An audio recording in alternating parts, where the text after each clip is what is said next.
Untuk materi selanjutnya terkait migas dan geotermal ya. Ini akan disampaikan oleh MC kita, Ibu Tuti Mayawati. Ya, silakan Bu Tuti. Baik, Ada. terima kasih Pak Wahyu. Ya. Assalamualaikum warahmatullahi wabarakatuh. Warahmatullahi wabarakatuh. Baik Bapak Ibu, saya izin share screen.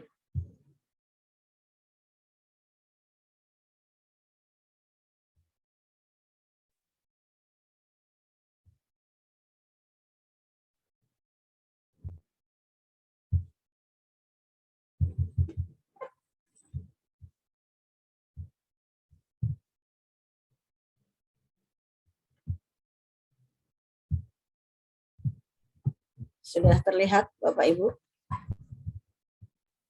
Sudah Bu Tuti, tinggal diperbesar. Ya, baik. Terima kasih atas kesempatannya. Saya coba memaparkan terkait survei pertambangan migas dan geotermal tahun 2020. Ya. Jadi kalau kita lihat di sini tujuan dari survei adalah untuk memperoleh statistik pertambangan migas dan panas bumi. Juga tujuannya adalah untuk perencanaan dan evaluasi pembangunan, yang pasti juga adalah untuk supporting ya data PDB dan PDRB ya, seperti itu. Nah, cakupannya di sini untuk tahun 2022 ini ya, perusahaan migas yang menjadi responden pada survei kita sebanyak 56 perusahaan yang tersebar di 15 provinsi. Nah, ini kemarin kita sudah lakukan updating di laporan Bapak Ibu sekalian dari daerah. Jadi kalau misalnya nanti mungkin masih ada yang belum terupdate, ya bisa dilaporkan kembali. Tapi sepertinya sih kemarin sudah disisir satu persatu ya. Jadi jumlahnya sekarang 56, kalau kemarin itu ada 80 perusahaan. Ya, mudah-mudahan dengan jumlah perusahaan yang tidak banyak lagi ya, bisa persentasenya makin tinggi lagi ya.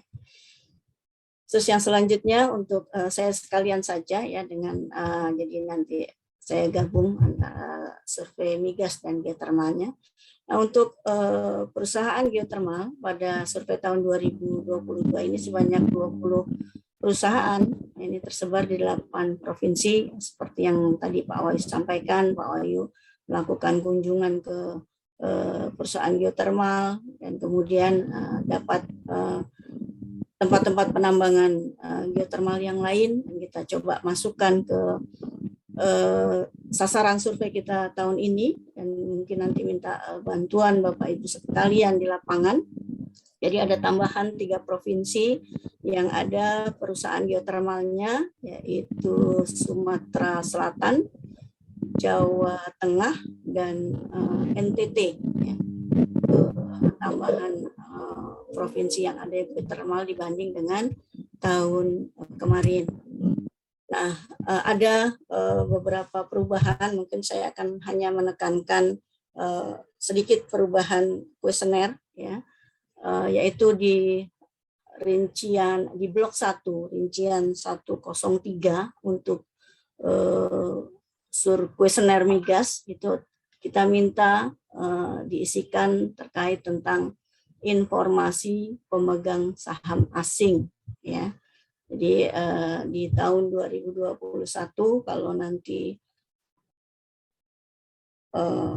permodalan asing terisi, maka ini harus terisi. Terus juga ada di blok 3 rincian 305 kita tanyakan terkait tentang volume dan nilai penggunaan garam. Jadi informasi yang kami dapatkan, ternyata perusahaan migas juga menggunakan garam untuk eksplorasi dan eksploitasinya, dan kita gunakan juga nanti untuk menghitung berapa sih sebetulnya kebutuhan garam nasional ya dari berbagai sektor. Untuk kuesioner geotermal ini hanya ada perubahan di blok 1 rincian 102 saja tambahannya, yaitu terkait tentang informasi pemegang saham asing ya, di tahun 2021.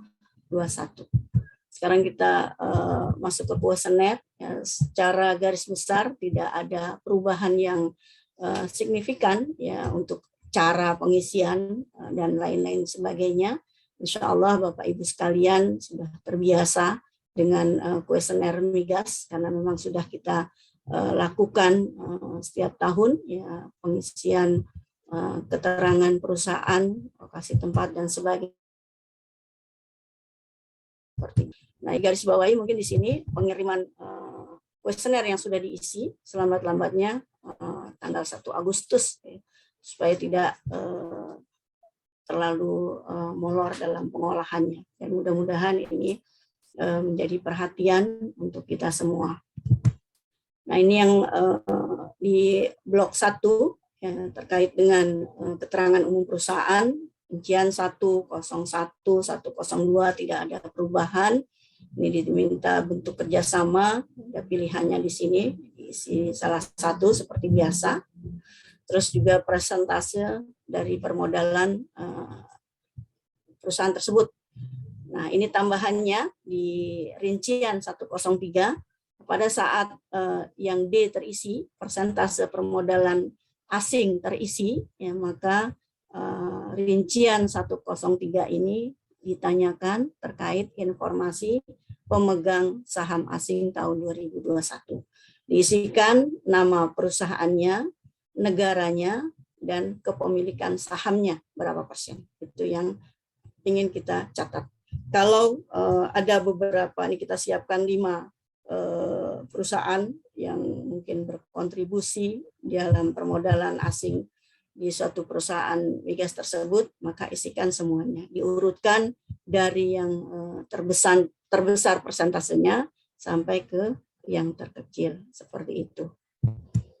Untuk blok 2, ini terkait dengan sumber daya manusia ya, SDM. Ini seperti tahun-tahun sebelumnya, tidak ada perubahan juga.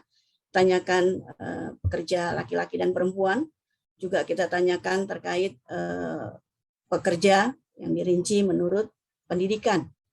Juga kita tanyakan pekerja asing, ya masih banyak sepertinya perusahaan migas memperkerjakan tenaga asing di sini, jadi kita minta isi berapa, dan juga untuk pekerja outsourcingnya. Ini juga ditanyakan.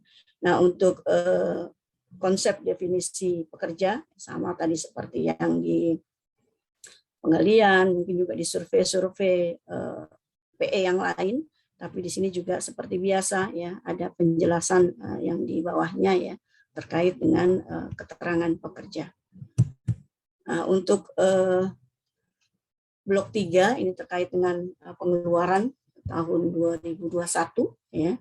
Ini balas jasa pekerja. Nah, ini juga yang perlu perhatian ya, biasanya atau kadang ya tenaga kerja terisi tapi balas jasanya kosong, yang kebanyakan sih seperti itu. Juga mungkin ya yang tadi Mbak Intan sampaikan juga ya, yang lebih dekat ya adalah bapak-bapak dan ibu-ibu sekalian di lapangan, ya mungkin ini bisa lebih menekankan atau menanyakan ulang pada saat pekerja terisi tapi tenaga balas jasanya tidak terisi. Nah, ini juga balas jasa untuk pekerja outsourcing. Pada saat pekerja outsourcingnya terisi, maka upah gajinya juga harus diisikan seperti itu. Yang selanjutnya yaitu rincian 303-nya, ini terkait dengan pengeluaran pengurasan atau pengumpulan, pemisahan dan sebagainya. Nah, ini juga ditanyakan, ya, ini pertanyaan yang tidak ada perubahan ya. Nah, untuk pengeluaran bahan bakar di 304 juga urutannya masih sama seperti tahun kemarin. Satuannya ya diperhatikan sesuai dengan yang ada di sini juga, itu untuk volumenya dan nilainya dalam rupiah. Nah, tambahannya ada di sini di 305, yaitu terkait dengan volume penggunaan garam dan nilai penggunaan garam. Volume penggunaan garam diisikan dalam ton, sementara nilai penggunaan garamnya diisikan dalam rupiah. Pengeluaran lain di 306, rincian 306 tidak ada perubahan, masih sama seperti survei tahun yang kemarin. Ya. Juga pengeluaran terkait investasi, ya, pengeluaran eksplorasinya berapa, pengeluaran pemulihan tata lingkungan untuk penelitian dan lain-lain. Ya. Ini masih sama. Nah, untuk 401-nya ya, terkait pembangkitan tenaga listrik. Ini juga tidak ada perubahan. Ini untuk produksi ya, terkait dengan volume stok awal, ya, terus volume produksi, volume penjualan ini digabung, penjualan baik dalam negeri maupun ekspor dijadikan satu, ya. Juga seperti tahun kemarin sudah tidak ada perubahan, sudah kita gabungkan jadi dimasukkan di sini. Kondensat, minyak mentah, kondensat, dan gas bumi. Untuk pendapatan lain selama tahun 2021 ada di blok 6-nya. Itu untuk kuesioner migas. Ya. Jadi intinya tidak ada perubahan yang banyak, ya, hanya ada penambahan 2 pertanyaan saja ya, di blok 1 dan blok 3. Ini juga seperti biasa, sama. Nah, ini untuk perusahaan geotermalnya, ada penambahannya di sini saja. Ya, di 102 terkait dengan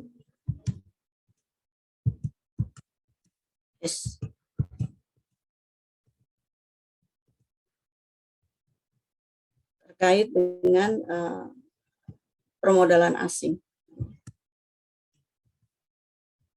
Yang di sini. Mungkin itu Bapak Ibu untuk survei migas dan geotermal. Yang mudah-mudahan harapan kita bersama survei tahun ini lebih baik dari tahun kemarin, dan terima kasih atas kerjasama Bapak Ibu sekalian. Mudah-mudahan tetap dalam keadaan sehat walafiat. Sekian, terima kasih. Assalamualaikum warahmatullahi wabarakatuh. KPPT ini dimasukin di